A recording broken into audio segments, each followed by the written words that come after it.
Hello everyone, welcome to this episode of Sleep and Relax ASMR. Let's talk about cubicles. Yes, I've been thinking about cubicles, so I figured I would do a ramble on the subject and other non-related but sort of related yet confusing subjects and topics. For those of you unfamiliar with this series, I pick a random topic or a series of topics and I just ramble. And it gets incoherent, it leads nowhere, but we have fun with it, and hopefully it helps you unwind a bit and fall asleep, or relax, or distract you, whatever it is you need this podcast to do. I want it to do it for you. Going back to cubicles, you may ask why I'm thinking about cubicles, and the answer is because I am sitting in one right now. It's very meta, I know, but that's right. Maybe exactly right now, well, let me rephrase, maybe exactly right now, because you are listening to this episode after the fact, I am not in a cubicle, but as of recording this, I am in a cubicle. I recently asked management who picked the cubicles. They are this greenish color, the dividers are at least, and it separates an otherwise open space into a room with 4 offices, if you will. Now, it's productive. I can't complain, but I've always wondered why they're green, these dividers. They aren't company colors. If I worked for the Boston Celtics, for example, I would understand it, but I don't. I would kind of like to work for the Celtics. As a kid, I wanted to be the guy, like the kids that would wipe the court down if a player started sweating or if someone fell down. If you don't know what I'm referring to, in between plays or after a player falls, there are 2 guys at the end of each side of the court, right under the baskets. They just sit there the entire game. Their only job is to use a broom to wipe up sweat and water that gets onto the court. As a kid, I thought it would be amazing to have that job and just to be so close to the players. These things that I'm referring to, they look like huge Swiffer brooms, Swiffers, whatever they're called. They just look like that. Sweeper mops might be what they're called. Interesting fact that I found out the other day, Swiffers are 19 years old. The brand Swiffer, that is. I thought Swiffers were invented I'm not gonna lie, I thought 7 years ago, 8 years ago, relatively new. But no, they weren't. It's really a brilliant business model that Swiffer uses. It's the old razor and blades model where they give you the handle for a pretty low price, but they're always selling you new pads for the Swiffers, so you always keep buying their products. I mean, it really is brilliant. We just used a regular old mop growing up, and I remember my mom would get frustrated because I would purposely dump most of the water on the ground because I would pretend I was cleaning. But of course, after a few moments of the mop, I would just get tired and demand someone else would clean it up. I always ended up having to clean it, but yeah, I could have used a Swiffer back then to reduce the amount of mess I made. So yeah, I'm here staring at the green dividers, and we've somehow gotten back here. Okay, well, what I can tell you is that at least the dividers, they're not alien armpit green. That would be terrible if you don't get the reference I'm talking about. We have a recurring series on this podcast where I mention colors, and some of them I explain what they look like. And alien armpit was one of the ugliest colors on there, both in name and appearance, in my opinion. So again, I can't really complain much about this particular shade of green. It's more of like a deep forest green. So at least the cubicle I'm in gives me a sense of the outdoors, maybe. I guess. I'm not much of an outdoorsman. I saw a pretty, what's the word I'm looking for? A pretty bad movie. Pretty bad movie, yeah. I wanted to be a little more gentle about my delivery, but it was a pretty bad movie. Recently, and it was about an outdoorsman, survivalist guy, kind of like Bear Grylls. and it's a horror movie where he's on a remote location and there's some creature on the island. And spoiler alert, our protagonist dies. I think the movie was called, just trying to think in my head, maybe something like Man Versus. Something like that. And this guy's supposed to be like Bear Grylls. And I think the name of his show is Man Versus Wild or something like that. I'm talking about the movie, but didn't Bear Grylls, I think his show was Man Versus Nature, something like that. So the movie was Man Versus, and then the protagonist in the movie, he is a survivalist or survivor guy like Bear Grylls, and then on the movie he has a show that he goes to these remote locations just like Bear Grylls, and he tries to survive. And again, I think it was Man vs. Wild, and I can't remember what Bear Grylls' show was. Either way, the movie starts off, and frankly, it wasn't that bad. I have to say, it really wasn't that bad when it started. I thought the acting was decent. I thought the lead was pretty good for the most part, and I was actually thinking to myself, it's not a great movie, but it is creating a bit of suspense, and, it's not bad. Frankly, maybe like an hour into the movie, I was enjoying it, and time was moving along well, but then they actually reveal the creature in question.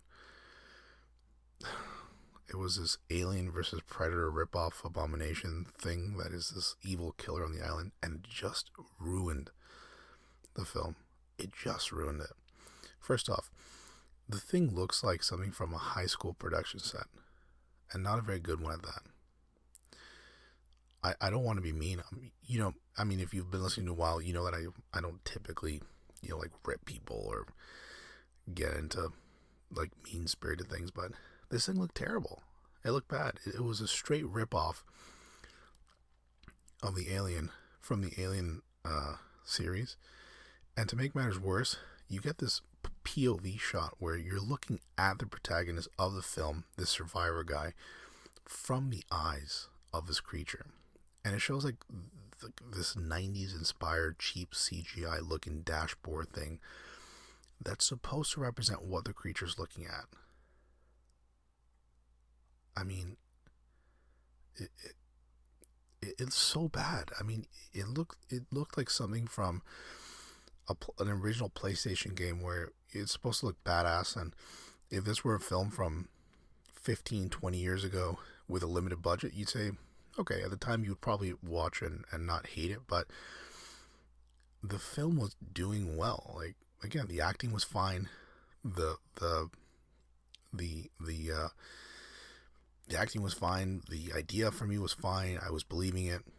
They were creating suspense through the location, through ominous, and the cinematography, by the way, perfectly fine. Like, it wasn't outstanding, but look, I have an honest suggestion for horror films with small budgets. Don't try to create some horrific looking creature and expect to nail it. Does that ever work? Why not, in the case of this film, referring to Man Versus, whatever it's called, excuse me, why not go the Blair Witch Project route? You create suspense through sounds, location, mystery. Why actually have the payoff be seeing this creature and all its terribleness, and once again, not in a very good way? Why would you do that? You can create. I'm not a filmmaker, so I don't want to pretend like I am, because again, I'm not, and I understand that's very difficult. But for me, isn't it common sense that if you don't have the project, if you don't have the budget to make these outstanding looking things, like recently, I was really pleased by the design of the creature from the movie The Ritual, the Netflix movie, which I thought it was okay. I didn't think it was great, but I give it like a B. But the design of the monster thing in The Ritual, am I getting it right? The Ritual? It's a Netflix movie that these guys go on a hiking trip together. I'm almost positive it is Ritual or The Ritual. But the design of that thing was great. It was amazing. I thought it was so unique, and they did a good job with it. But if you don't have the budget for that, come on. Just like, again, look, I'm not a film producer, a maker, an actor, or I'm not a very good critique either for that matter. But it seems like one of the key components of any thriller or horror movie is a level of suspense. And a truly horrible antagonist, whether it be a person, a supernatural entity, whatever. When good films, they work together to create a really good horror film or a suspense thriller. And this movie just didn't work at the end. It didn't work because of that payoff, which was just bad. But anyway, I mean, that's probably the only time. That's probably the first and last time I'll ever reference that film. Some of you may be wondering how it is I'm able to record in my cubicle. The answer is I like to work either very early or very late. Right now I'm working kind of late, and there's no one else here. I've done an episode in the past where I was recording in the office again during work hours, but it was sort of my work break. They're a little bit more flexible here, so. And I just enjoyed it. I mean, look, I'm a big believer that if you're just doing something for 10 hours a day, 8 hours a day, however long you're doing it, at a certain point you need breaks. And I'm someone who, and I've spoken to management about it, I can't work 8 or 10 hours straight. What I can do is I can work 2, 3, 4 hours with pretty good focus, and then I need 20, 30, 40 minutes to sort of rewind and unplug. And for me, the best way to unplug is making episodes for the podcast, because I love doing it. But yeah, that's how I'm able to record in my cubicle, my with green dividers.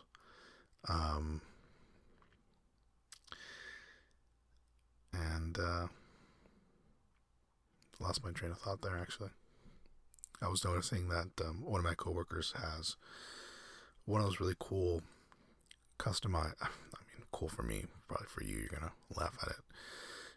These customized notepads.